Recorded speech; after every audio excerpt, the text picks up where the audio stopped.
Good morning, beautiful world!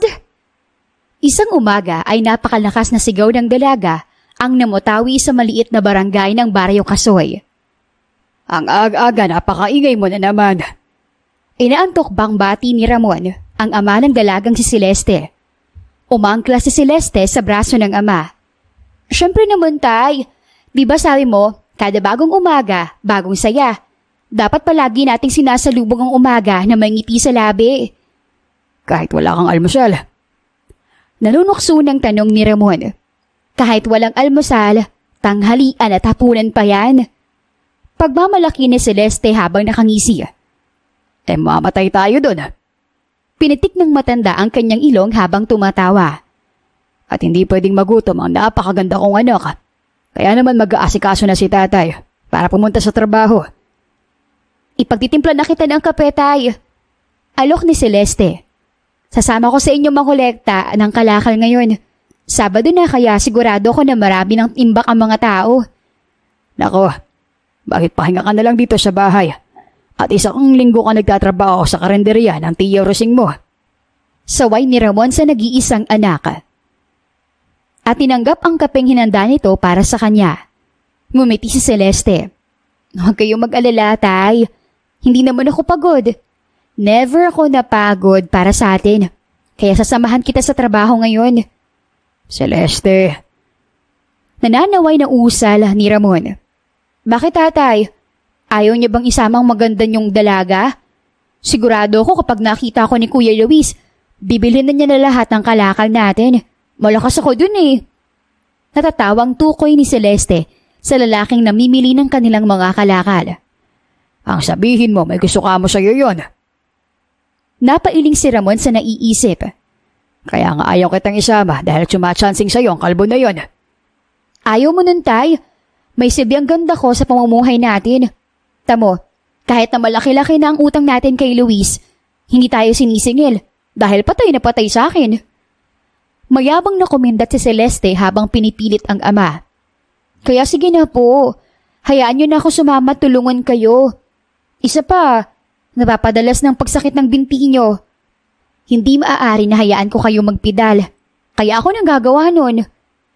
Napabuntong hininga na lamang si Ramon dahil sa labis na katigasan ng ulo ni Celeste.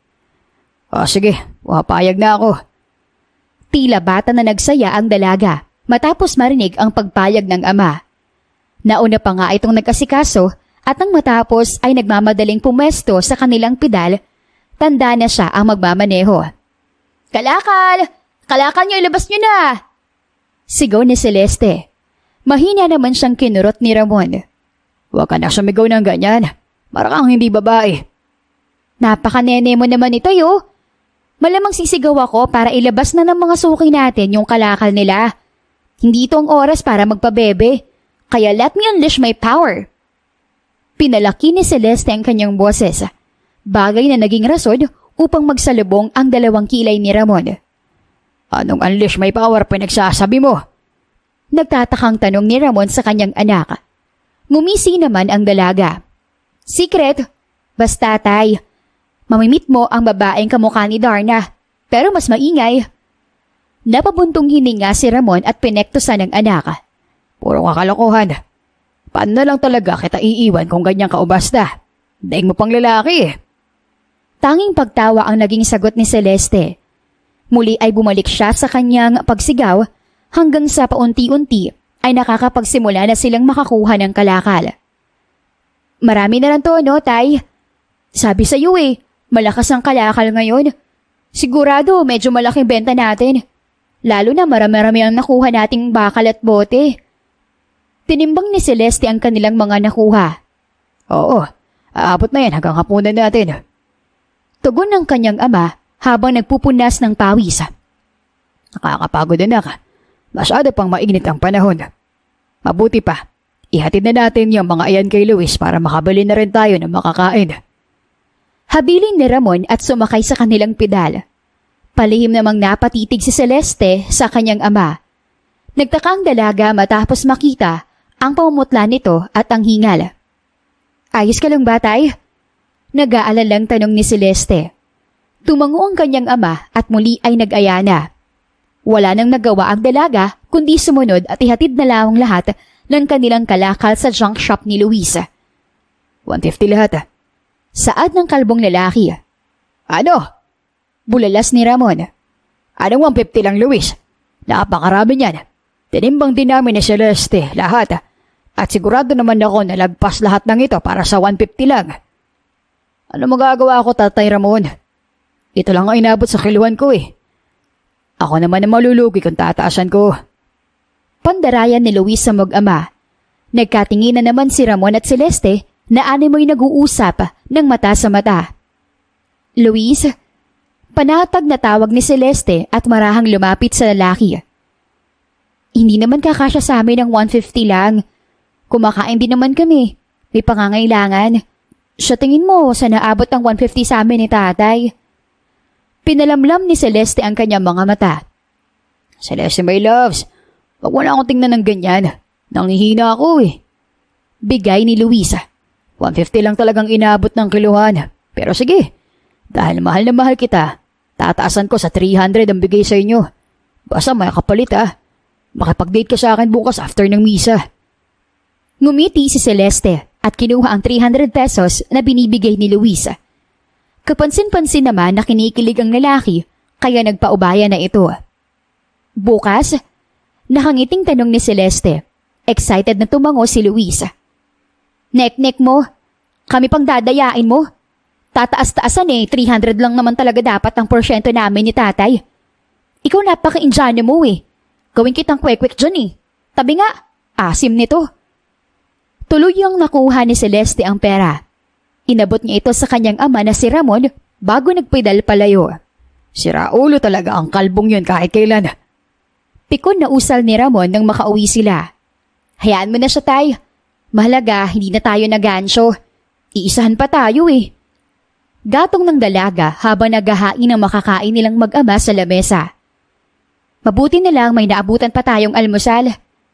Nagsimula silang kumain habang nag-uusap. Anak, hindi ka ba nahihirapan sa buhay natin? Tanong bigla ni Ramon. Minsan ba, hindi mo hinahangad na magkaroon ng ibang pamilya? Yung may mas maayos na buhay? Tumawa si Celeste. Siyempre hindi, tay. Wala naman akong pakialam kung anong klase ng buhay meron tayo. Basta ikaw ang kasama ko, ayos lang. May konsensya siyang tiningnan ni Ramon. Pasensya ka na kung hindi kita nabigyan ng maayos na buhay. Kung hindi ako mayaman kagaya ng ibang tatay dyan. Pero itong tatandaan mo, ikaw lang ang tanging kayamanan ko. At hindi ko kakayanin kung aalis ka sa akin. Balang araw. Ngumiti ng sensero si Celeste at hinawakan ang kamay ng kanyang ama.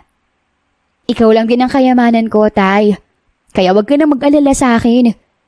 Hindi ako naghahangad ng ibang pamilya. Pero mangakakaw ako sa iyo, tay. Balang araw, iaahon kita sa hirap. Ngumiti si Ramon. Natapos ang kanilang umagahan ng maayos.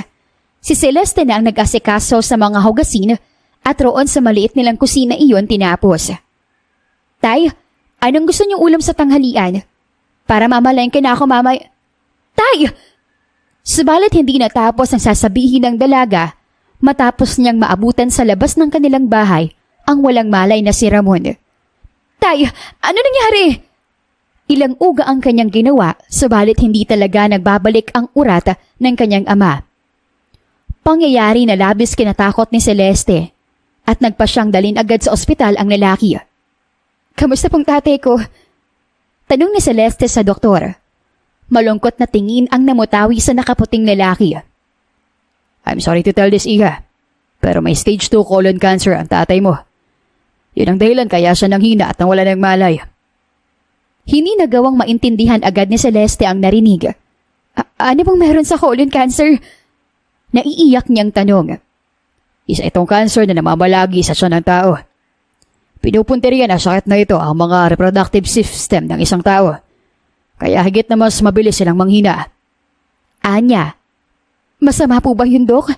Nakakamatay po ba? Kinakabahang tanong ni Celeste. Tumango ang doktor. Unfortunately, yes. Especially kapag hindi naagapan. Pero sa case ng tatay mo, he still have hopes to survive. Madadaan pa sa gamot at chemotherapy ang kondisyon niya. Pero, kailangan mo maghanda ng malaking pera. At kailangan madala mo siya sa Maynila dahil doon lang may kompletong gamit na nakakatulong sa inyo. Naiwan na nanghihina si Celeste. Napaiyak na lamang siya para sa kanyang ama. Tila nawalan siya ng pag-asa kung paano papagalingin ang natitirang pamilya. Sorry, Tay. Umiiyak niyang bulong. Tumayo siya at balak na balikan si Ramon, subalit isang papel ang nagpahinto sa kanyang paglalakad patungo doon. We are hiring. Basa ni Celeste sa papel na napulot. Sign na ba to? Tanong ni Celeste sa kanyang sarili habang binabasa na nangangailangan ng trabahante ang isang kumpanya sa Manila. Kailangan kong subukan. Nagmamadaling tinawagan ng dalaga ang numerong nakasulat. Roon ay nasiguro niya na ang trabaho matapos ang may makausap na sekretarya. Subalit kinakailangan daw siyang pumunta sa Manila upang makausap. Anong sakit ang sinasabi mo na naman, Sile? Pagmulat ng mata ni Ramon ay nalaman na niya ang balita. At anong trabaho ka mo sa Manila? Malungkot man ay ngumiti si Celeste. Totoo lahat ng sinabi ko na may sakit kayo. Colon cancer daw. Mukhang hindi na nagulat si Ramon. At yung trabaho, bakit ka pupunta na Maynila? Para sa'yo, Tay. Pumuyok si Celeste. Gusto ko magtrabaho sa Manila para mapagumot kita. Hindi ako papayag. Alam mo ba kung anong klaseng lugar ang Maynila? Alam mo ba kung gaano yun kalayo? Nag-aamok na sambit ni Ramon sa anak. Alam ko, Tay. Pero kailangan ko makipagsapalaran para gumalik. Hindi ako papayag, Celeste. Hindi ka pupunta sa Maynila. Wala lang itong sakit na ito. Siguradong kabag lang to. Inaartehan lang ng tawag. Bukas wala na ito, anak. Kaya wag ka nang pumunta sa Maynila. Hindi naman kailangan. Matigas na sambit ni Ramon, subalit siya ay napaiyak. Agad namang yumakap si Celeste sa ama. Tay, kailangan. Ayoko may mangyari sa'yo. Ayoko mawala ka sa akin. Ikaw na lang ang pamilya ko eh. Umiiyak na sambit ni Celeste. Nasasaktan siya sa katotohanan. Natahimik si Ramon. Gagawin ko to para sa'yo, Tay. Paninigurado ni Celeste. Umiling si Ramon. Papahirapan na naman kita. Tumanggi ang dalaga. Kahit kailan, hindi ka naging pahirap sa akin, Tay. Mahal na mahal kita kaya ako gagawin to. Ayoko malayo ka sa akin, anak. Usal ng ama. Umiling si Celeste. Hindi ako malalayo, Tay. Siguro ilang buwan lang. Tapos kapag nakaipon ako, kukunin kita dito. Sa Manila tayo titira. Para doon na rin kita ipapagamot. Pangako, Tay. Gagaling ka. Gagawa ko ng paraan. Wala nang magawa pa si Ramon sa kagustuhan ng anak. Sa pagkakataon naman iyon, ay wala nang sinayang si Celeste at agad ay nagtungo sa Maynila para sa trabaho. Good morning, ma'am. Nang dumating na ang araw ng schedule ni Celeste, ay agad siyang bumati. Good morning, miss. Kasama ka ba sa job interview today? Minatahan siya ng interviewer. Yes po. Isa po ako sa mag-a-apply. Wika ni Celeste. College graduate. Agad ay tanong ng babae. Nawala ng bahagya ang ngiti ni Celeste. Hindi po. Nag-aalang ang sagot ng dalaga. Napatawa ang babaeng interviewer bago umiling. Sorry, miss. We can't accept you. Ang kailangan sa kumpanya ay mga college graduate at may work experience na. As you can see, this is a serious work. Kaya hindi ka namin matatanggap dito. Putol ng babaeng kaharap sa pag-a-apply ni Celeste. Nakaramdam ng paninibugho ang babae. Po, hindi mo ba pwedeng gawa ng paraan sa kahit anong trabaho? I'm sorry, miss, but you're not really fit for this work. Humanap ka na lang ng ibang papasukan. Yung siguradong tatanggapin ka talaga. Pero dito, hindi ka pa... Miss, galing po ako sa malayong probinsya eh. Kung aalis ako dito na walang napapala, madidismaya ang tatay ko. May sakit kasi siya kaya kailangan ko ng kahit anong trabaho dito sa Manila para maipagamot siya. Pagkasabi ni Celeste ukol sa kanyang kalagayan, habang may pakikiusap na nagsasabi sa babaeng kaharap. Napahinto ang interviewer habang nakikinig kay Celeste. Napabuntong hiniga din ito bago tumango sa babae. Fine, miss. May mabibigay akong trabaho sa'yo, pero hindi high salary kagaya ng ina-applyan mo. We really need a college graduate, kaya hindi kita matutulungan doon. Pero kung gusto mo talaga magtrabaho under this company, pwede ka naman as janitress. Ayos lang ba sa'yo yun? Alok ng babaeng interviewer. Agad ay napatango si Celeste. Opo, kahit anong trabaho ayos lang. Masayang sambit ng dalaga habang paulit-ulit na nagpapasalamat. You can start your work tomorrow. Umalis na ang babae. Naiwan naman na may sinserong ngiti si Celeste. Dumating ang kinabukasan at nagsimula ng magtrabaho ang dalaga. Kailanganin man pumasok ng maaga, subalit tiniis na iyon upang manatili sa unang araw ng trabaho. Aray! Natigil sa paglalampaso si Celeste matapos may marinig. Miss, ayos lang ba kayo? Tanong agad ng dalaga.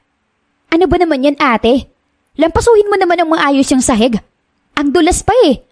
Paano na lang ko nadulas at nagka-injury? Kaya mo bang magtrabaho para sa akin? Pasigaw na tanong ni Carrie, isa sa mga empleyado ng kumpanya. Ikaw ba yung bagong janitress? Pakiayos naman ang trabaho mo ah. Yun na nga lang ginagawa mo, hindi mo pa magawa ng tama. Natameme si Celeste dahil sa mga narinig niya. Pasensya na kayo, ma'am. Tanging sagot ng dalaga. Umirap si Carrie. Maulit pa to at isusumbong talaga kita. Baka sakaling may mas better pang janitress na ipalit sa'yo. Padabog na itinapon ni Carrie ang pinagbasyuhan ng kanyang kape bago umalis sa harap ni Celeste. Napakaarte naman yun. Komento ng dalagang si Celeste habang inihimas ang sahig. Hindi naman madulas. May masabi na lang talaga eh. Siya palaglampasuhin ko eh. Patuloy na pagbulong ni Celeste. Sa kabilang banda naman ay parating ang binatang si Travis, ang lalaking may-ari ng kumpanya na pinapasukan ni Celeste. Good morning, sir. Agad na mga bati ng guard matapos siyang makita na papasok. Good morning. Maliit na ngumiti si Travis. Sarina, pakidala mga gamit ko sa opisina. Ay dadaanan lang ako sa accountancy department bago pumunta sa taas. Inabot ni Travis ang kanyang gamit sa sekretarya.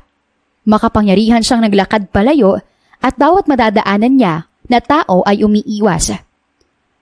Back to work, everyone. Anunsyo ni Travis sa mga trabahante. Abby, pakisabi sa finance team na ayusin ang report for this month. May kailangan akong tingnan. Sa akin kamay diretso lahat ng listahan. Noted po, sir. Magalang na sagot ni Abby. Mabigat naman ang hakbang na umalis si Travis.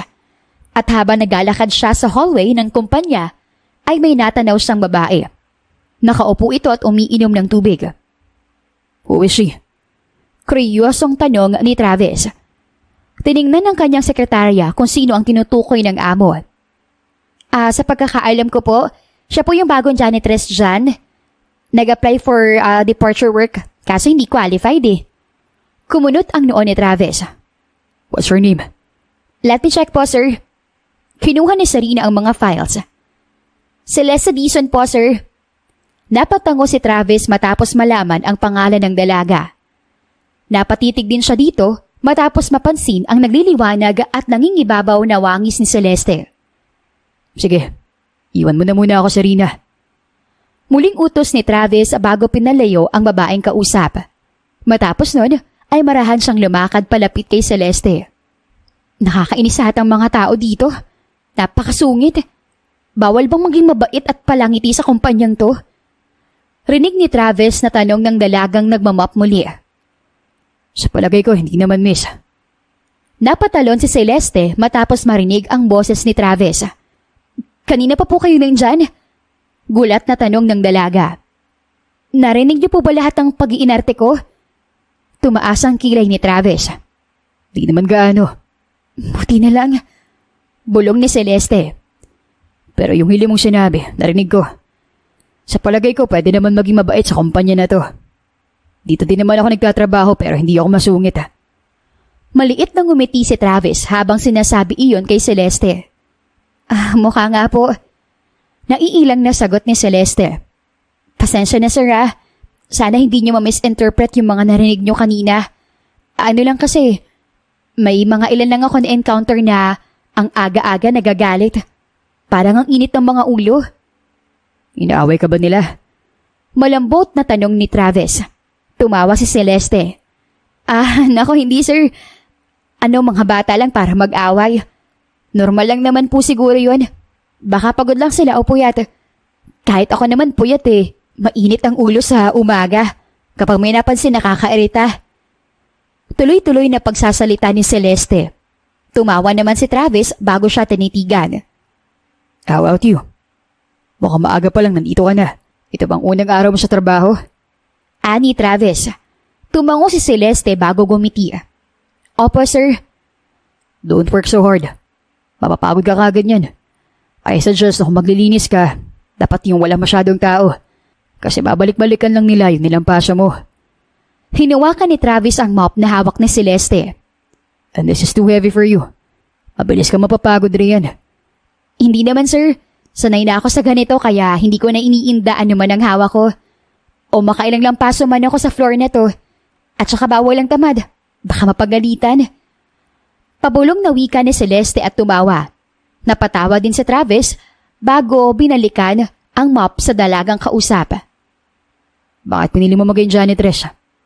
Sa palagay ko, this work isn't for you. Hindi ka dapat nandito. Sambit ni Travis. Nagpunas naman ang pawis si Celeste. Wala na akong karapatang mag-inerte pa sa trabaho, sir. Kailangan ko din to para sa pagpapagamot ng tatay ko. Hindi man sobrang laki ng kinikita, pero mapagtsatsagaan at mapag-iipunan naman. Kaya ayos na ako sa trabaho ko. Determinadong sagot ni Celeste. Nakikinig lamang si Travis, subalit labis na siyang humahanga sa babae. Is that the reason why you chose this job? Tanong muli ni Travis. Tumango ang dalaga. Kahit pa hindi ka bagay dito. Tumawa ang dalaga. Wala namang binabagay ang mukha ang trabaho, sir. Ang mahalaga, kumikita ng pera. At saka masaya ako sa ginagawa ko. Kayo po ba? Masaya kayo sa kung anong mang trabaho nyo ngayon? For sure, mahirap din. Panay computer at papers ang kaharap nyo eh. Pagsasalita ni Celeste na wala man lang kamalay-malay na ang taong kausap niya ay ang owner ng kumpanya. Sabi mo nga, walang nahihirap na trabaho sa taong masaya. Pag-uulit ni Travis at ngumiti sa kanya. Okay din, hindi na kita abalahin pa. But take a rest and take this to wipe your sweat. Iwasan mong matayuan ng pawis. Napakunot ang noon ni Celeste matapos marinig ang concern ng binata. Subalit kinuha pa rin ng dalaga ang inaalok na panyo ni Travis at nagpasalamat. Maraming salamat, pero mauuna na rin ako. Pupunta muna ako sa 3rd floor para doon naman maglinis. Tumango lamang si Travis sa sinabi ni Celeste at pinanood ang dalaga na maunang umalis. Do you really find that woman attractive? Ngayon ay bumalik na sa opisina si Travis at kausap niya ang matalik na kaibigan na si Ken. Yes, I told you. She's different. Nakibit balikat ang binata. Kung makikita mo siya at makakausap, magkakaroon ka talaga ng kabilaang dahilan para magustuhan siya. The way she talks, she acts, she's matured enough for her age. Mukhang tinamaan ka. Ano yan? Love at first sight? Natatawang tanong ni Ken sa kaibigan. Inubos ni Travis ang iniinom na kape. Di pa naman siguro. But I can't deny that I like her. At gusto ko siyang tulungan in any possible way. Ngayon na kagad? Gulat na tanong ni Ken. No. Sigurado ako maiilang siya kung gagawin ko yun. I'll keep her close. Basta, di mo mauunawaan. Para kasi may kakaiba sa kanya eh. Na naghahatak sa akin palapit kanina. Parang may dapat akong malaman at maitulong sa kanya. Marahang pagpapaliwanag ng binatang si Travis ukol sa kanyang nararamdaman kay Celeste. Basta, I'll watch her. She's too mysterious for me. Anya, tinamaan ka lang bro. Pang-asar ni Ken sa huli. Sa kabilang dako ay nagpatuloy si Celeste sa paghahanap buhay. Nagdaan ng 1 buwan para sa kanya sa Manila at kabila ang trabaho ang pinasok niya upang makaipon. Narinig niyo bang balita? Magtatanggal daw ng trabahador ngayon dahil masyado ng maraming trabahante dito. Naku, natatakot ako na baka isa ako sa mawalan ng trabaho. Kailangan na kailangan mo pa naman nito. Napalingon si Celeste sa mga kasamahang maglilinis na nag-uusap tungkol sa kumpanya. Ano po? Kaya lumakad siya palapit sa kanila. Celeste, magkakatanggalan daw ngayon at sigurado ko na marami tayong mababawas. Ganun ang ginawa nila anong nakaraong taon eh. Bakas ang pangamba kay Minda habang sinasabi iyon. Nakaramdam din ng takot si Celeste. Diyos ko po, huwag niyo pong hayaang mawalan ako ng trabaho. Panalangin ni Celeste sa isipan at pinalipas ang oras habang naghihintay sa susunod na balita. Celeste! Oras na ngayon ng kanilang break time matapos marinig ng dalaga ang boses ng isang lalaki. Travis, tugon ng dalaga nang malingunan ng lalaki. Nandito ka ulit? Kamusta? Tanong ni Celeste dahil sa madalas na pagdalaw ng lalaki. I'm doing great. Kumain ka na ba? Lunch tayo. Anyaya ni Travis sa dalaga at agad na hinawakan ang braso nito at siya ay hinila palabas ng kumpanya. Huy, baliw ka! Basta-basta ka na lang nangihila. Saway ni Celeste sa lalaking kasama. Subalit ngumiti lang si Travis. Hindi ka naman kakain sigurado kaya sinama na kita. Diba sabi ko sa'yo, huwag ka nag-i-skip ng meals. Mabigat ang trabaho mo sa kumpanya. Kaya dapat palagi kang busog para may energy. Mataman siyang tiningnan ni Celeste dahil sa kanyang mga sinasabi at paalala sa dalaga. Tatay ba kita? Daig mo pang tatay ko kung sermonan at paalalahanan mo ko eh. Sambit ni Celeste. Ikaw pansin ko palagi mo akong pinupuna. May gusto ko sa akin? Napaka-straightforward mo naman. Ngumisi si Travis. Gusto lang kita makasamang kumain.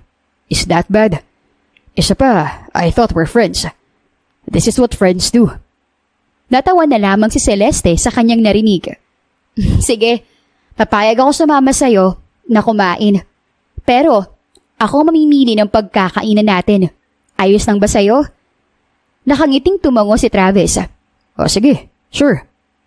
At natupad ang salita ng dalaga, subalit hindi inasahan ni Travis na dadalhin siya ni Celeste sa isang masikip at mainit na karinderya. Lugar kung saan hindi sanay si Travis. Dito talaga tayo kakain? Nag-aalalang tanong ni Travis. Oo, bakit? Ayaw mo? Nakangising tanong ni Celeste. Hindi sumagot ang binata. Akala ko ba gusto mo akong makasama kumain? Dito ko gustong kumain ngayon. Ayaw mo na ba? Binawi ni Travis ang kanyang reaksyon bago pinakita kay Celeste na natutuwa siya sa lugar na to. Of course not. Gusto ko dito. Baka naman masarap ang mga pagkain eh. Wala namang masama kung mag-try, di ba? Naiiling na tumawa si Celeste bago hinawakan ang kamay ni Travis at hinilas siya sa isang upuan. Napatitig naman ang mga mata ng binata sa kamay nilang magkahawak. Anong gusto mong kainin? Tanong ni Celeste. Masarap ang mga lutong ulam nila dito. Pinikit ni Travis ang kanyang mga mata bago sumagot. Kahit ano Celeste, ikaw nang bahala. Mabilis na tumango ang dalaga at nag-order ng uulamin nilang dalawa ni Travis. What have you ordered? Tanong ni Travis. Hintayin mo na lang. Masayang wika ni Celeste. Ayan na rin pala. Sigurado mag-e-enjoy ka sa pagkain. Humagikik si Celeste bago kinuha ang 2 mangkok ng ulam at nilahad yon kay Travis. Ano yung mga yan? Nagtatakang tanong ng binata. Ginataang suso ang tawag dito. Paborito ko yan. Lalo na kapag luto ni tatay. Sobrang sarap niyan, promise. At tong isa naman, binagoong ang baboy. Bagay na bagay sa soft drinks kaya tara na. Lapang na tayo. Masayang-masayang aya ni Celeste at nagsimula ng kumain ng walang ate. Masaya naman siyang pinapanood ni Travis at bawat pagtawa ng babae ay mas nagpapalalim sa nararamdaman ng lalaki. Para sa kanya, napakagandang pagmasdan ni Celeste. Hoy, kumain ka na. Masarap yan kapag mainit pa. Turo ni Celeste at inalok siya. Actually, hindi ako kumakain ng mga to. Ani Travis. Bahagyang nalungkot ang mukha ni Celeste. Ayaw mo ba? If hindi mo kayang kainin, ayos lang sa akin. May gusto ka bang iba? Sabihin mo para ma-orderan Hindi ako makain ito. Pero wala namang masama kung mag-try ako ng mga bago sa panlasa ko, di ba? Bawi ni Travis sa kanyang sinasabi sapagkat hindi niya matagalan ang nalulungkot na mukha ng babae. Masarap. Nawala ang pangamba na nadarama ni Celeste. Bagkus ay pinanood niya ang ginagawa ni Travis. Masarap tong seashells na to Komento ni Travis. Mahina na lamang na napatawa si Celeste nang mapanood na hindi man lang marunong kumain ng suso si Travis. Baliw, hindi ganyan kumain yan. Akin na nga tuturuan kita. Saka hindi to seashells. Sa ilog to nakukuha. Pagtatama ni Celeste at nanguha ng para sa kanya. Ganito lang yun Tinuro ni Celeste ang tamang pagkain ng ulam na iyon. Ihip at sipsip ang ginawa ng dalaga. What the hell? Ang galing. Napalabas mo yung creature sa loob. Tuwang-tuwa na sambit ni Travis. Diba? Tikman mo. Sinubo ni Celeste ang ulam kay Travis at walang pag-iinarte na kinain yun ng lalaki. Sarap, diba? Sobra. Ngayon lang ako nakakain ito Favorite ko na. Masayang usal ni Travis at patuloy na kumain. Siguro, rich kid ka. Biglang pagsasabi ni Celeste. Halata sa kilos mo na hindi mo alam ang mga ganito. Siguro lumaki ka sa marangyang buhay. Nagkibit balikat si Travis. Sakto lang naman. Napangiti si Celeste. Anong pakiramdam na mayaman? Siguro ang saray-saya nyo dahil marami kayong pera. Huminto sa pagkain si Travis. Para sa akin, hindi naman masaya maging mayaman. Hindi totoo yung sinasabi ng tao na kapag mayaman ka, wala nang lungkot. Mali yun. Dahil ako, hindi ko nararanasan yun. Matiim na nakinig si Celeste. There's nothing to be jealous about. Magkakaiba tayo ng point of view sa buhay. Maaring para sa'yo, masaya ako. At para sa akin, masaya ka dahil ganyan ka. But we're all different the way it used to be. Nakangiting usal ni Travis. Marahil nga tama ka, Travis.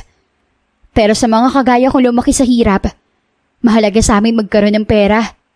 Especially sa part ko. Dahil may tatay ako na kailangang ipagamot. Kabilaan dapat ang trabaho ko kasi kapag huminto ako, baka may mawala sa akin. Hindi yun pwede. Lumungkot ang dalaga. May problema ka ba ngayon? Pwede ka magsabi sa akin. Makikinig ako palagi. Nag-aalalang tanong ni Travis at marahang hinawakan ang kamay ng dalaga. Umiling si Celeste at bumuntong hininga. Nahihirapan na kasi akong kumita ng pera para maipagamot si tatay. Tapos ngayon, nabalitaan ko na magkakatanggalan ng trabahante sa kumpanya natin. Kaya nag-aalala ako lalo. Kumirot ang puso ni Travis matapos marinig ang hinaing ng babaeng tinatangi. Sa totoo lang, hindi naman ako naubusan ng problema. Pagdating ko pa lang dito sa Manila, kabilaan na. Magmula sa pakikisama sa mga tao, pati sa mga gastusin. Mahirap maging mahirap, Travis. Kasi nandiyan na yung instances na hindi ka itatrato ng tama ng ibang tao. Kaya siguro, hindi ako makarelate sa lungkot mo. Dahil para sa akin, kaginhawaan ng buhay para sa amin ni tatay ang mapagpapasaya sa akin. Pumatak ang luha ni Celeste. Agad namang umantabay ang binata at yumakap sa dalaga. Natatakot ako sa lahat ng pwedeng mangyari sa akin dito. Pero mas natatakot akong sumuko dahil may tatay ako naghihintay sa akin sa probinsya. Pinunasan ni Travis ang luhang dumadaloy sa pisngi ng dalaga. Bago siya mas niyakap. Naiintindihan ko, Celeste. Bulong ng binata. Dito lang ako palagi para sa'yo. Palagi kitang tutulungan.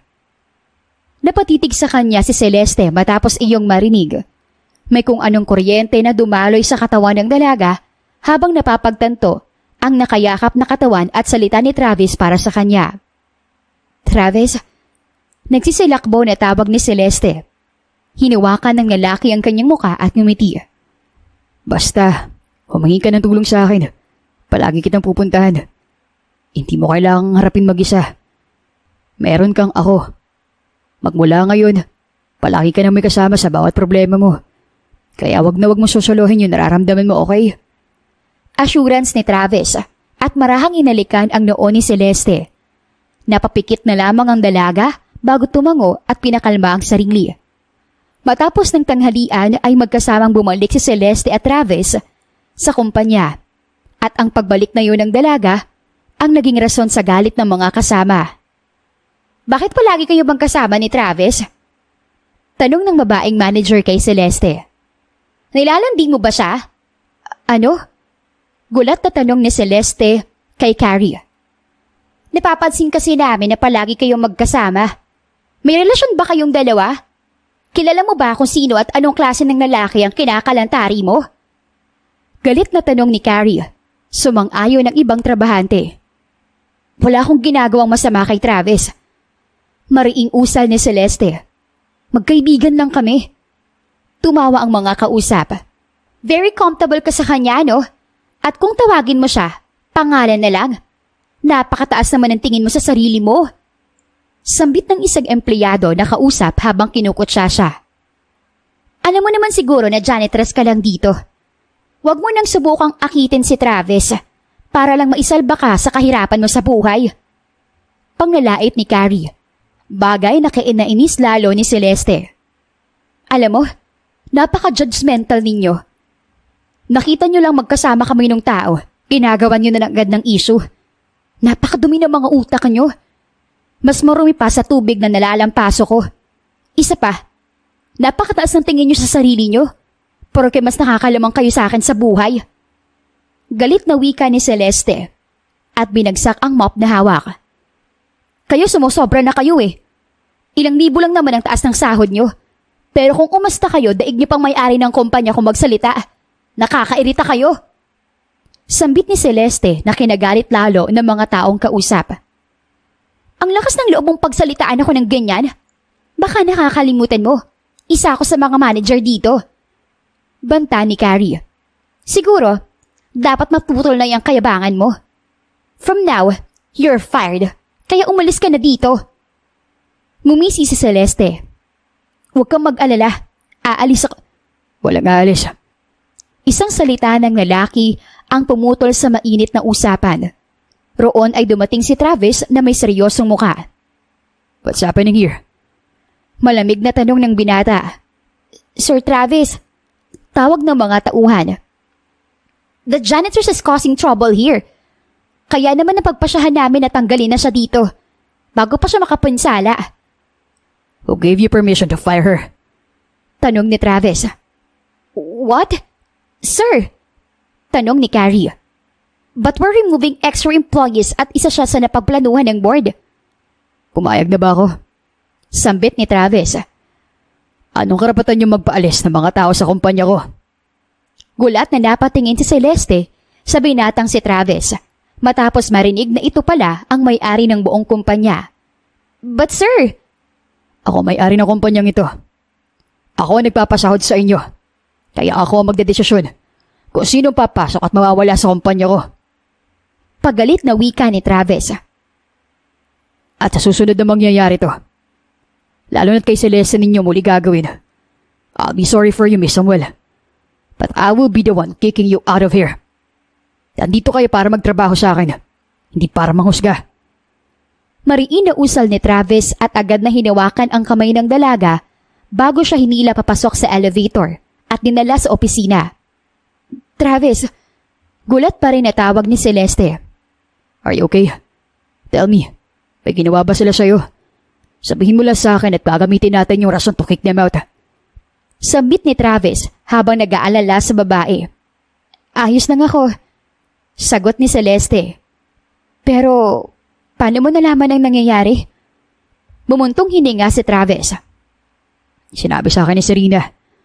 Therefore, I'm always checking on you. And dapat talaga noon pa lang nag-file na ako ng complaint sa kanila dahil sa mga ginagawa nila sa'yo. Humingi ng pasensya si Travis. Kumalma ka. Ayos lang naman ako eh. Hindi mo na kailangan gawin yun sa mga tauhan mo. Pagpapakalma ni Celeste. But still, totoo ba na ikaw ang owner ng kumpanya na to? Putol ni Celeste sa magiging reklamo pa sana ni Travis. Celeste, hindi na natin kailangan pang pag-usapan niya. So, ikaw ngang may-ari ng kumpanyang to? Wimdang nasambit ng dalaga at agad na yumuko sa kanya. Diyos ko, pasensya na po sa pagtrato ko sa'yo. Lalo na kung pinilit kitang kumain ng suso.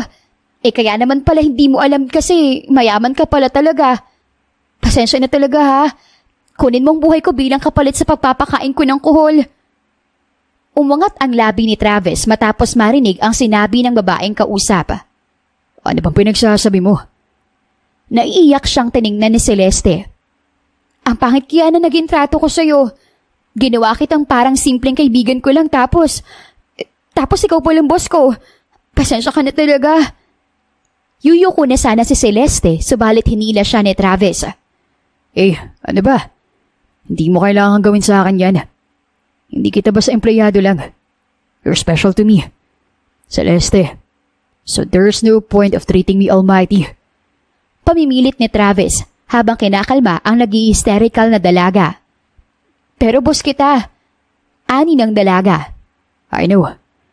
Pero magagalit ako sa'yo kapag nag-iba ang trato mo sa akin. Itong dahilan kung bakit nagpapakilala ako sa'yo as simpleng empleyado. Para maging komportable ka sa akin. At hindi mo ako itrato na kakaiba. Pagpupumilit ni Travis at muling kinayag ang dalaga paupo sa sofa.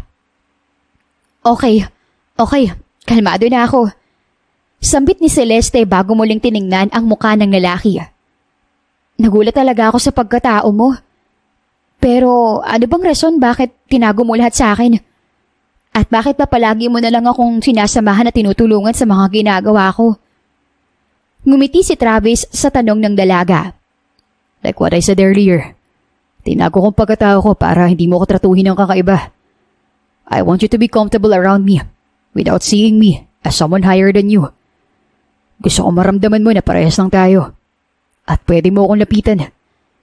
Inuunti-unti ko sapagkat gusto ko talaga mapalapit sa'yo at matulungan ka sa trabaho at pinagdaraanan mo. Pagpapaliwanag ni Travis sa dalaga habang ang kanyang mga mata ay puno ng senseridad na nakatingin kay Celeste. Bakit? Naguguluhang tanong ni Celeste. Humugot ng malalim na paghinga si Travis. Because I like you. A lot, Celeste. Walang pag-atubaling pag-amin ng binata.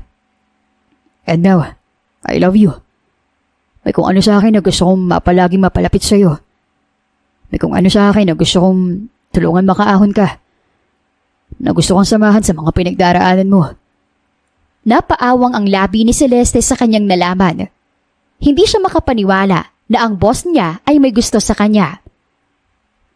At gusto kita mas makilala pa, Celeste. Gusto kong makasama mo. Makasama ka. Maging comfort zone mo. Gusto kong maramdaman na unti-unti mamahalin mo din ako. Hinawakan ni Travis ang kamay ng dalaga. Sobrang bilis naman ang tibok ng puso ni Celeste dahil sa pinaghalong kaba at kakaibang damdamin. Travis, nahihibang ka na ba? Utal na tanong ni Celeste. Bakit ako? Bakit ako napili mong magustuhan? The question should be, bakit hindi kita dapat magustuhan, Celeste? Balik na tanong ni Travis. Walang dahilan para hindi kita gustuhin. Kaya wag mo akong tanungin kung bakit ikaw ang napili kong magustuhan. Maraming dahilan para hindi mo ako magustuhan, Travis. Sa estado pa lang ng pamumuhay natin, magkaiba na tayo eh. Kung susumahin, prinsipe ka at di hamak na katulong lang ako. Kaya para sa akin, napaka-imposible ng sinasabi mo. Pilit ni Celeste, subalit pinagsaklop ni Travis ang kanilang mga kamay. If you are familiar with the story of Cinderella and the Prince, you will understand that there's no impossible love. Naniniguradong ngumiti si Travis at hinaplos ang mukha ni Celeste. Kung magtatanong ka kung bakit kita nagustuhan, marami akong masasagot sa'yo. Humugot ng malalim na paghinga si Celeste. Ano naman? You're different. Nagusto kita sa pagiging kakaiba mo. Noong una, aaminin ko na bighani talaga ako sa ganda mo. I can't deny that you are mesmerizing. Pero nung lumapit na ako sa'yo at makilala ka, mas nagkaroon ako ng rason kung bakit nga ba kita tunay na nagugustuhan. Pinagdikit ni Travis ang kanilang mga noo habang patuloy na nagsasalita at nagtatapat sa kanyang nararamdaman. You stand on your ground. Alam mo kung paano kanino ka bumabangon at pinaghihirapan mo lahat para sa taong mahal mo. I love that. I love your dedication I love how selfless you are when it comes to your father. At doon ko naramdaman na pwede kitang tulungan. Na habang tumutulong ka sa tatay mo, ako naman ang sasalo sa'yo. Gano'n kita kung gusto, Celeste. At mahal kita dahil sa mga nakita kong rason sa'yo. Patuloy na bigkas ng binata. I love you for being you. So please, I'm begging you. Let me love the girl inside you. Let me have you. Let me. Pakiusap ni Travis habang nakahawak sa dalaga. Wala namang ibang marinig si Celeste kundi ang tibok ng kanyang puso na hindi makapaniwala sa pinagtatapat ng binata. Hindi ko alam kung anong dapat kong sabihin, Travis. Sambit ni Celeste. Hindi ko alam kung anong mararamdaman ko. Dahil bago lamang ako dito. Natatakot ako. Dahil sigurado ako na kapag nalaman ng mga tao ang pag-ibig mo sa akin, huhusgahan nila tayo. Pero at the same time, masaya ako. Ay kung anong ligaya sa puso ko matapos kong marinig na mahal mo ko. Masayang ngumiti si Travis. Isa lang ang ibig sabihin niyan. Tinatanggap mo ako. Sambit ng binata. Tumango si Celeste. Yes, tinatanggap kita. Nakahinga ng maluwag si Celeste sa narinig. Pero ayoko magbandali. Gusto ko na mas lalo kapag makilala. At gusto kong makasigurado pa sa nararamdaman ko sa'yo. Sa ngayon, gusto kita. Pero wag tayo magmandali Iharap pa kita kay tatay. Of course, baby. Hindi kita mamadaliin. Palagi kitang hihintayin. At haharap tayo sa tatay mo. Diligawan kita. Paninigurado ni Travis at niyakap ang dalaga. At magmula ng tagpong iyon, ay nagsimula na ang paniligaw ni Travis. Hindi ito palihim sapagkat hinayaan niya na malaman ng mga tao na may gusto siya kay Celeste. At naging bukas para doon ang dalaga. Travis, subalit isang gabi ay tumawag si Celeste kay Travis. Bakas ang lungkot sa boses nito. Good evening, sweetheart. What happened? Bakit ganyan ang boses mo? May nangyari ba? Nag-aalalang tanong ng binata habang kausap siya. Bumuntong hininga si Celeste. Pinalayas ako sa apartment. Napatayo si Travis sa narinig. What? Why? Reaksyon ng binata. Hindi ko kasi nahulugan yung payment ko noong nakaraang buwan Nagalit yung landlady. Pinalayas na kagad ako dahil may titira daw na bagong estudyante dito. Sambit ni Celeste, subalit pinatatag niya ang boses upang hindi mag-alala ang lalaking manliligaw. Napahilot sa sentido si Travis. Bakit hindi mo sinabi sa akin na may babayaran ka palang ganyan? I told you, magsasabi ka sa akin para natutulungan kita. Ayokong gastusan mo ako, Travis. Hindi mo pa naman ako asawa para labasan mo ng pera. Isa pa, personal expenses ko to. Kargo ko ang sarili ko, kaya ayaw kitang maabala. Sagot ni Celeste, na nagpabuntong hininga kay Travis. Baby, the moment I court you, kargo na kita. At hindi naman masama kung tutulungan kita financially. Kaya nga ako nandito to support you. Matigas na usal ni Travis. Wala nang naging sagot si Celeste dahil sa kahihiyan. Wait me there, papuntahan kita. Tumango si Celeste sa narinig at hindi nagtagal ay nakarating na si Travis. Get inside the car. Ipapasok ko lang ang mga gamit mo. Utos si Travis pagdating niya. Bakit? Nagtatakang tanong ni Celeste. You're going to live with me. Sa bahay ko muna ikaw tumuloy. Usal ng binata. Agad na napailing si Celeste. Ayoko. Hindi tayo dapat magsama sa iisang bahay. Don't insist, baby. Please. Temporary lang naman. Kapag natapos ng renovation ng kondo ko, pwedeng doon ka na muna. Pero ngayon, hindi pwedeng pabayaan kita. Kaya sige na. Huwag nang matigas ang ulo at uuwi na tayo.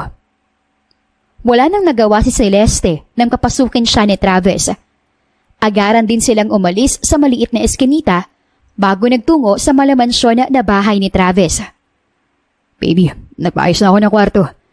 Doon ka na muna magpahinga. Pero kung hindi ka makatulog, magkatabi lang naman ang kwarto natin. Pwede mo kong tabihan. Pil yung sambit ni Travis at binuksan ang isang kwarto. Hinampas naman siya ni Celeste. Ikaw lang bang mag-isa nakatira sa bahay na to? Yes, pero minsan dinadalaw ako dito nila mom and dad. Actually, ngayong gabi pupunta sila. Sakto yun para maipakilala na kita sa kanila. Ani Travis. Kinakabahan ako. Baka hindi nila ako magustuhan. Tugon ni Celeste bago maliit na ngumiti. Don't be. Magugustuhan ka nila. Hinawakan ni Travis ang baba ng babae. It's a long tiring day, Celeste. Mabuti pa magpahinga ka na lang muna. Pero gigisingin kita para sabay na tayong mag-dinner mamaya. Ngumiti si Celeste. Maraming salamat talaga, Travis. Anything for you, sweetheart. Hinalikan ni Travis ang noo ni Celeste at inalalayan siya pahiga sa kama. Binantayan din siya ng bata hanggang siya ay makatulog na. Subalit, hindi rin naman naging malalim ang paghimbing ni Celeste. Nang magising siya, ay nagpasya siyang lumabas muna at doon naabutan niya si Travis na kausap ang pamilya. So the rumors were true. May nililigawan ka na ng babae na isang janitress at ngayon ititira mo pa dito? Rinig na Celeste na tanong ng mommy ni Travis. Mom, Celeste is a woman with a heart. Ba't naman kayo magpapadala sa mga rumors na naririnig nyo? Yes, she's a janitress in my company. Pero mahal ko siya. Laban ni Travis sa kanyang nararamdaman sa dalaga. Kahit na Travis, we are a powerful family. Binubuo tayo ng elite bloodlines. Ano na lang ang sasabihin ng ibang tao kapag nalaman nila na may kasintahan kang janitress? Tanong ng ama ni Travis. Nagalit ang lalaki. Dad, I don't care with what people will say. Ang mahalaga sa akin, mahal ko si Celeste. Ang mahalaga ay ma-assure ko na ligtas siya at nandito siya under my roof. Matigas na sambit ni Travis sa kanyang mga magulang. But that girl will humiliate you, son. For goddamn sake, you are Travis Richardson, the youngest business tycoon and owner of land business, enterprise all around. And you will just fall in love with a janitress? Kahihiyan yan. Sigaw ng ama. Nasasaktan na napakagatlabi si Celeste. Wala kayong pakialam, Dad. At huwag na huwag kayong magsasalita laban kay Celeste. Kung ayaw niyong talikuran ko kayo. Sa ayaw at sa gusto niyo, dito titira sa akin si Celeste. Siya magiging kasintahan ko.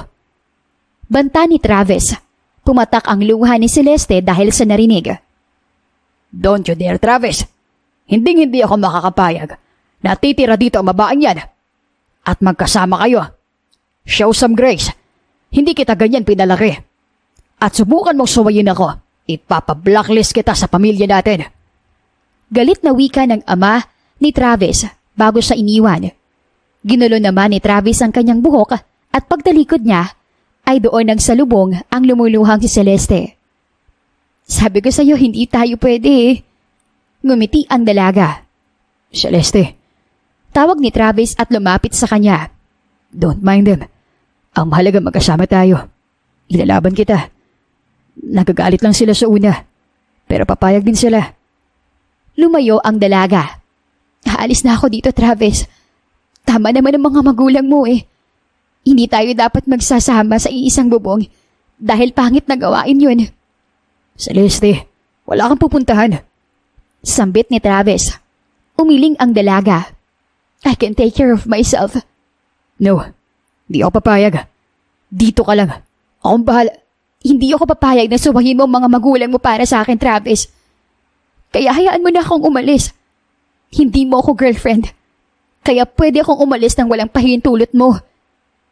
Pumasok si Celeste sa kanyang kwarto at nilabas ang mga gamit na dala kanina. Hindi na siya magawang pigilan ni Travis. Celeste. Tawag niya sa palabas na dalaga, subalit hindi siya nilingon nito. Fine. Hindi kita pipilitin na magstay sa buhay ko. Pero I know someone na pwede mong tuluyan. Kaya huling pabor, baby. Sa kanila ka tumuloy. I can't let you out in danger. Baka mapahama ka, so please. Huminto si Celeste sa narinig. Mariin siyang pumikit sa kulit ni Travis. Subalit pumayag din ito. Doon ay hinatid ni Travis ang dalaga sa kanyang mga kaibigan. Mr. and Mrs. Valeria, please take her. Pakiusap ni Travis sa mag-asawa na parang pamilya na rin ang binata. Of course, iho. Pumasok na tayo sa loob. Tiningnan ng mag-asawa si Celeste. Iha, Welcome sa bahay namin. Nahihiyang ngumiti si Celeste, subalit nang makatungtong siya sa loob ng mansyon ay tila may naaalala siya. Parang nakapunta na ako dito. Bulong ni Celeste. Talaga? Paano? Nagtatakang tanong ni Travis. Ewan ko, pero parang familiar sa akin ang bahay na to. Naguguluhang wika ni Celeste. Iha, masaya ako na dito ka tutuloy. Kaming dalawa lang ng asawa ko nandito bukod sa mga katulong namin. Pinaupo sila ni Mrs. Valeria upang kausapin. Nakwento na sa amin ni Travis ang kalagayan mo, kaya wag kang mahiya. Ang laki po ng bahay nyo. Kayo lang po ba dito? Nasaan pong mga anak ninyo? Tanong ni Celeste. Nagkatinginan ang tatlo. Matagal nang wala ang anak namin. Sagot ni Mr. Valeria. Nahiya naman ang dalaga. Pasensya na po sa pagtatanong. Ayos lang, iha. Matagal na rin naman. Ano nga pa ulit ang pangalan mo? Tanong ni Celine Valeria. Ngumiti si Celeste. Celeste po ang pangalan ko. Nabitiwan ni Celine ang hawak niyang tasa nang marinig iyon. Tita, ayos lang po ba kayo? Tanong ni Travis. Gulat na tumango si Celine. Yes, nagulat lang ako dahil kapangalan niyang anak ko. Naalala ko lang siya bigla. Malungkot na wika ni Mrs. Valeria. Pero I'm happy. Pakiramdam ko tuloy kung dito ka titira. Kasama kong anak ko. Sa tagal ko kayo nakasama. Ngayon ko lang narinig ang pangalan ng anak niyo. What a coincidence. Ngumiti si Travis sapagkat alam niya ang kwento ng mag-asawa. Tama na yan. Baka ma-overwhelm si Celeste. Tila naiilang pa si Mr. Valeria na bigkasin ang pangalan ng anak. Celine, mahal. Mabuti pa, iikot mo sa bahay ang bata. Wow! I would love that! Excited na sambit ni Celine at masayang inaya ang dalaga mag-ikot sa mansyon. You know what? Ang ganda mo. Sigurado ako kung nabubuhay ang anak ko. Kaedad mo siya ngayon. Kwento ni Celine habang sila ay naglalakad. Mahilig siyang maglaro dito noon. Buong sulok ng bahay tinatakbo niya. Napahinto si Celeste matapos makaramdam ng sakit sa kanyang ulo. Kasunod nun ang mga boses galing kung saan. Ayos ka lang ba, iha? Alalang tanong ni Celine. Tiningnan siya ni Celeste. Yung mukha niyo. Hinawakan niya ang mukha ni Celine Valeria. Bakit parang kilala ko kayo? What do you mean, iha? Ngayon lang tayo nagkita. Malambing na sambit ni Celine at niyakap siya. May kung ano ding nagtulak kay Celeste upang yakapin ang babae. Ma'am, yung anak niyo. Mas lalong sumakit ang ulo ni Celeste habang tumatagal. If you are curious about my daughter, iyan siya. Yan ang natitira kong larawan ng anak ko. Sambit ni Mrs. Valeria. Marahang tiningnan ni Celeste ang tinuturong larawan ng babae. At doon, nanlaki ang kanyang mga mata sa gulat. Matapos mapagtanto na ang batang nasa litrato at ang batang wangis niya noon ay iisa lamang. Siya yung anak ninyo? Nahihirapang usal ni Celeste. Yes, iha. Ayos ka lang ba? Nasasaktang napasigaw si Celeste matapos makaranas ng matinding pananakit ng ulo. Nagulat din si Mrs. Valeria at agad ding napatakbo si Travis matapos marinig ang sigaw ng babae sa malayo. Iha, ano nangyayari sa'yo? Alalang tanong ni Mrs. Valeria. Subalit mas lalong sumasakit ang ulo ni Celeste habang isa-isang naaalala ang pumapasok sa kanyang isipan. Sumigaw siya muli sa sakit. Celeste! At sigaw ng lahat sa kanyang pangalan matapos niyang matumba at mawala ng malay. Nagmulat ng mata ang dalaga sa loob ng isang kwarto kung saan siya nakahiga. Doon ay nakabantay sa kanya si Travis. Gising ka na pala. Kamusta ang pakiramdam mo? Agad na tugon ni Travis at inanalayan siyang bumangon. Travis, mahinang tawag ni Celeste. Nasaan sila? Ang mga Valeria ang tinutukoy ng dalaga. Nasa living room sila. Hintay ka. Sagot ng binata. Kailangan ko silang makausap. May kailangan akong malaman at may kailangan silang malaman. Nagmamadaling wika ni Celeste at nagtatakbo palabas. Celeste, wait! Sumisigal na habol ni Travis sa babae. Subalit matagumpay nang nakababa ang dalaga. Iha, you're finally awake. Bati ng mag-asawa at agad na nilapitan ang babae upang tanungin ang kanyang nararamdaman. Nanumig ang mga mata ni Celeste bago nagsalita. Mom? Dad? Tawag ni Celeste sa unang pagkakataon. Kumunot ang kilay ni Selena. Pardon, Iha? Ngunit lumapit si Celeste sa kanila at sinabi lahat ng mga bagay at alaalang unti-unting nagbabalik sa kanya kanina. Naaalala ko kayo. Hindi ko alam pero kilala ko kayo. Utal na sambit ni Celeste. Nalilito siyang tiningnan ng mag-asawa. Ako si Celeste, ang anak niyo. Paggalit na tumayo si Mr. Valeria. Iha, that's enough. Huwag mo kaming paglaruan dahil ang kapangalan mong anak namin. Hindi ito magandang biro. Celeste, Tito is right. Ano ba nangyayari? Tagtatakang tanong din ni Travis, subalit umiling ang dalaga. 17 years ago, birthday ng anak niyo. Ginanap yun dito sa mansyon. It was a grand party. Kasi sabi ninyo, gusto niyo kamong maranasan ng anak ninyo na maging princess. Pagsisimulang kwento ni Celeste, napaatras si Celine sa naririnig. Paano mo nalaman yan? Tanong ni Mr. Valeria. And noong birthday party mismo, I was upstairs, playing with the other children when suddenly a group of men barged in. Natigil ang party doon dahil kinuha nila ako at pinilit na pinasama. You stopped them, Mr. Valeria. Pero kitang-kita ko na nabaril ka nila at tinamaan ka sa kaliwang braso mo. Napahawak sila sa kanilang bibig dahil sa gulat, sapagkat sila lamang ang nakakaalam sa totoong nangyari noon. Bakit alam mo lahat ng yan? Naiiyak na tanong ni Selena, ang ina ni Celeste. Dahil ako si Celeste, ang nawawala niyong anak. Pagtatapat ng dalaga. No, matagal na kaming walang balita sa anak namin. Diin ni Mr. Valeria habang hindi makapaniwala. All I know, patay na siya. Yun ang binalita sa amin. And kung tutusin, pinakita pa nga sa amin yung bata. It was our daughter. Hindi ko po alam kung paano nangyari yung sinasabi ninyo. Pero ang natatandaan ko, tinangay ako ng mga kidnappers noon at dinala sa isang lugar na malayo. Pero habang nasa biyahe kami, tumakas ako, tumalon sa sasakyan, at tumalon sa ilog para hindi na nila ako mahabol. Maybe, yun ang rason kung bakit wala akong naaalala. Maybe yun ang rason kung bakit nung nakapunta ako dito sa Kalang ako may naalala. Nung nakita ko kayo, doon ko lang naalala. Naguguluhan pa rin si Celeste, subalit alam niya na siya ang totoong anak ng mga Valeria. Sigurado siya doon. Wala akong maalala na kahit ano noon. Dahil nung namulat ako ng mata, ang alam ko, anak na ako ni Tatay Ramon.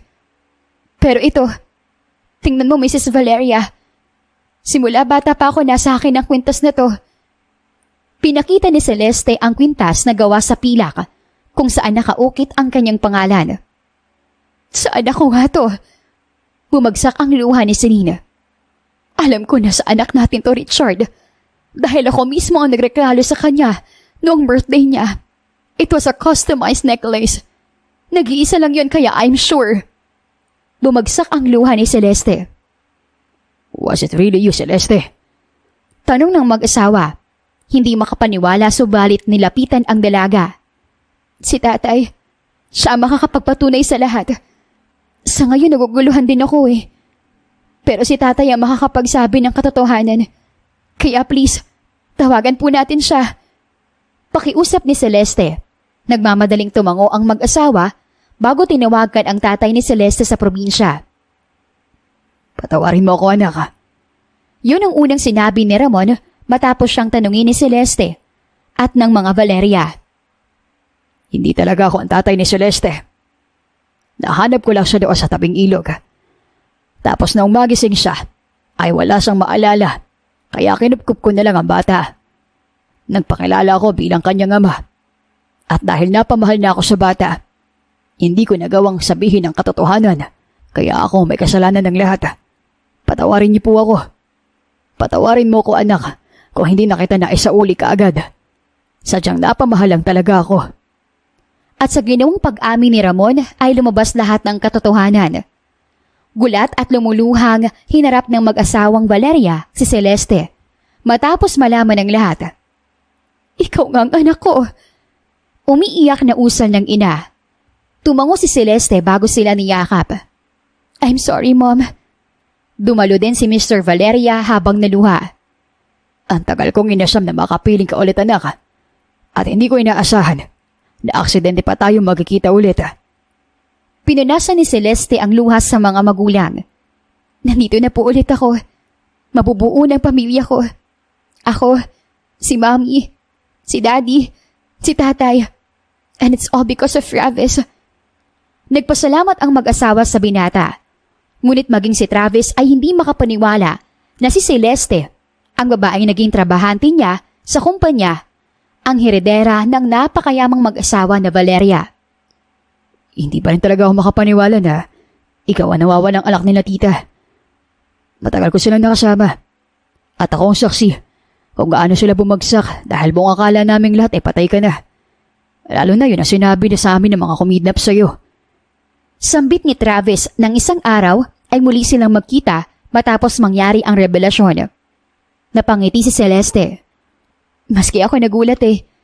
Hindi ko din inaasahan na may ganitong buhay ako na pinagmulan. Kaya pala pakiramdam ko noon may misteryo sa'yo. Ito palang ibig sabihin ng nararamdaman kong yun. Natutuwang sambit ni Travis at hinawakan ang kanyang kamay. Your parents, they're actually good people. Magkakaibigan sila ng mga magulang ko. At talagang tinuring nila ako bilang anak. I know, Travis. Tumango ang dalaga. Kaya nga nagpapasalamat kaming lahat sa'yo. Para saan?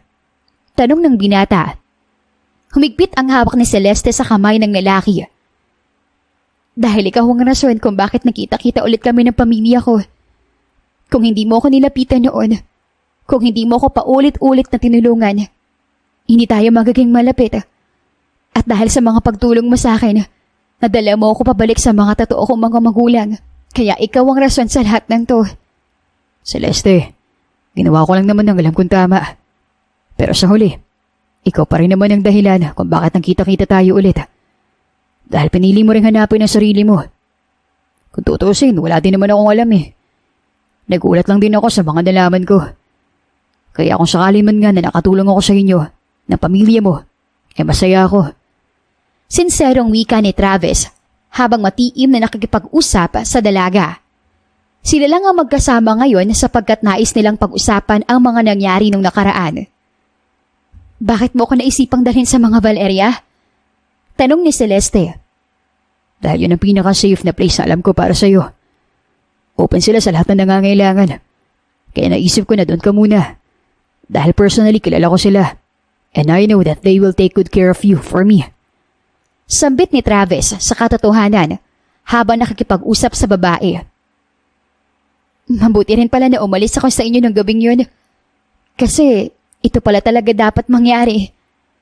Natatawang wika ni Celeste habang naaalala ang gabing narinig niya ang pag-aaway ng pamilya ni Travis dahil sa kanya. Bumuntong hininga ang binata. I'm really sorry sa naging asa ng mga magulang ko. They're not really like that. Pero kahapon, nalaman nilang nangyari. Kaya naman humihingi sila ng pasensya sa iyo, Celeste. Piniga ng dalaga ang kamay ni Travis bago ngumiti. Huwag ka silang mag-alala. Wala lang naman sa akin yung nangyari. At naiintindihan ko naman ano man ang naging reaksyon nila. Dahil gusto ka lang nilang mapabuti. Tugon ni Celeste upang mapanatag na ang isip ni Travis. But you were hurt because of them. Ani ng binata. No. Everything happens for a reason. Wala akong sama ng loob sa mga magulang mo. Dahil hindi nila ako tanggap back then. Naiintindihan ko rin naman eh. Mataas kang uri ng tao. Magandang pinag-aralan mo. At ang pangit lang din talaga na mahuhulog ka sa babaeng tagalinis lang. Celeste. Tawag ni Travis habang umiiling. No, Travis. Hindi talaga masamang loob ko.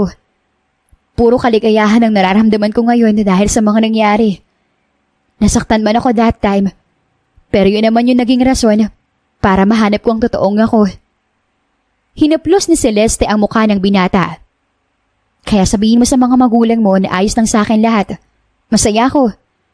Pumikit si Travis at tumango sa sinabi ng babae. What's your plan now? Tanong muli ng lalaki. Pumalakpak si Celeste. Maninirahan ako masaya kasama sila mom and dad. Babawiin ko yung 17 years na hindi ko sila nakasama. And I know, yun ang gusto din nilang mangyari kaya magiging masaya lang ako. How about your kidnappers? Ungkat ni Travis. Ipinapahanap sila ni Dad. Sa ngayon, pilit ko pang inaalala yung mga itsura nila. Pero kilala't natatandaan ko ang taong nasa likod ng mga nangyari. Yun ang mga evidence. Sila ang kalaban nila mom and dad sa business. At oras na para bumagsak sila. Mariin na sambit ng dalaga. Inalalayan naman ni Travis ang kanyang ulo at sinandal iyon sa kanyang balikat. Paano ang tatay mo? Sa tanong ni Travis ay nanahimik si Celeste. Galit ka ba sa kanya? Hindi. Never ako nagalit kay tatay. Kahit na nilihim niya sa akin ang katotohanan. Pero nagtatampo ko ng konti.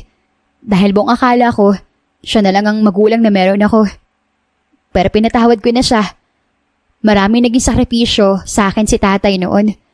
At hindi ko hahayaan na mawala siya sa akin. Dahil lang sa mga nalaman ko. Napangiti si Travis. Matapos marinig ang naging sagot ng dalaga. Pumunta ako dito sa Manila para kay tatay. At patuloy akong lalaban para sa kanya. Walang magbabago. Siya pa rin ang tatay ko at mahal ko pa rin siya. Sa totoo lang, kinausap ko na sila mom and dad about him. And they are willing to help him. Susunduin siya mamaya sa probinsya para magkasama na ulit kami. At dito na siya manirahan. Patuloy na pagsasalita ni Celeste. That's good to hear. Ani ng binata. Muli ay namuhay ang katahimikan sa kanilang dalawa. Celeste. Tawag ni Travis. Tanong ng dalaga. How about us? Paano tayo? Tanong ng binata. Bumangon si Celeste sa pagkakasandal sa kanya. Anong ibig mong sabihin, Travis? What will going to happen to us? May pag-asa na ba tayo? Especially ngayon na nakilala mo ng tunay na ikaw. There's no point para manliit ka pa sa sarili mo. Wala nang dahilan para sabihin mo na hindi ka nababagay sa akin. Umaasang tanong ni Travis. Unti-unti ay napangiti si Celeste. Alam ko, Travis. Sambit ng dalaga. Naghintay ka na ng tamang panahon. Nagbago na rin ang takbo ng buhay ko. Sa totoo lang, masaya ako dahil masasabi ko na pwede na ako sa'yo. Na hindi ka na mahuhusgahan dahil akong mamahalin mo. Kaya pinag-isipan ko na to, Travis. Kumunot ang kilay ng lalaki. You mean? Travis, marami ka nang nagawa para sa akin. Simula sa pagtulong mo sa akin noon, sa pakikipagkaibigan at lihim na proteksyon. Walang dahilan para hindi ka magustuhan. Walang rason para patuloy kitang ipagtulak palayo. Lalo na ngayon, dahil iisa lang naman ang gusto ko. Yun ay maging karapat-dapat para sa'yo. Ngumiti si Celeste bago unti-unti ay hinawakan ang mukha ng lalaki. Maraming salamat at dumating ka sa buhay ko, Travis. Roon ay marahan niyang hinalikan ng binata. Maraming salamat sa pagtanggap at pagmamahal sa akin. Anumang uri ng tao ako o maging sino man ako. Isa pang halik ang muli nilang pinagsaluhan. At maraming salamat sa pagmamahal mo. Sambit ni Celeste habang naiiyak na nakatingin sa binata. Celeste. Masayang-masaya na tawag ni Travis. Mahal kita, Travis. Pumakit silang dalawa dahil sa salitang iyon. At tama ka. Wala nang dahilan para patuloy akong tumakbo palayo sa'yo. Wala nang dahilan para pagdudahan ko ang sarili ko. Dahil ngayon, ready na ako na lumaban kasama ka. Wala na yung takot sa akin. Lalo na dahil ramdam ko na pinakaligtas ako kapag kasama ka at kapiling ka. Pinagdikit ni Travis ang kanilang mga noo at doon ay malalim na huminga na animoy hindi makausad dahil sa bilis ng tibok ng mga puso nilang dalawa. Wala noon. Hanggang ngayon, palagi ka nararapat para sa akin, Celeste. Hindi dahil maganda ka, hindi dahil mayaman ka, kundi dahil ikaw ang napili ng puso ko na mahalin. At ang pagmamahal ko sa iyo, ang palaging rason para paulit-ulit kitang ipaglaban at ipagsigawan sa mga tao. Pumatak ang luha ni Celeste sa tuwa, subalit isang halik sa noo ang natanggap niya galing kay Travis. Mahal na mahal kita, higit pa sa lahat ng kayamanan. Celeste Valeria. Madamdaming wika ng binata. Huminga ng malalim si Celeste. Mahal din kita, Travis. Sagot ng babae. Ngumiti ang binata. And what does it mean? Hinampas siya ng dalaga. It means, sinasagot na kita. Pumapayag na ako na maging girlfriend mo. O kahit maging asawa mo pa. Sagot ni Celeste. Tinitigan siya ni Travis bago tumango. I'll marry you. I promise that. Pangako ni Travis at muli ay isang halik ang ginawad sa babae. Kapwa sila masaya sa saradong relasyon at doon nila pinatunayan ang nararapat nilang pag-ibig sa kabila ng mga pagsubok at hamon sa kanilang pagkatao. Wakas. Di na mapigilan ng sariling mapaibig sa iyo. Ano ba to? Gusto ka laging nakikita ng mga dalawang mata ko. Baliw sa'yo, oo. Kaya lagi nag-aabala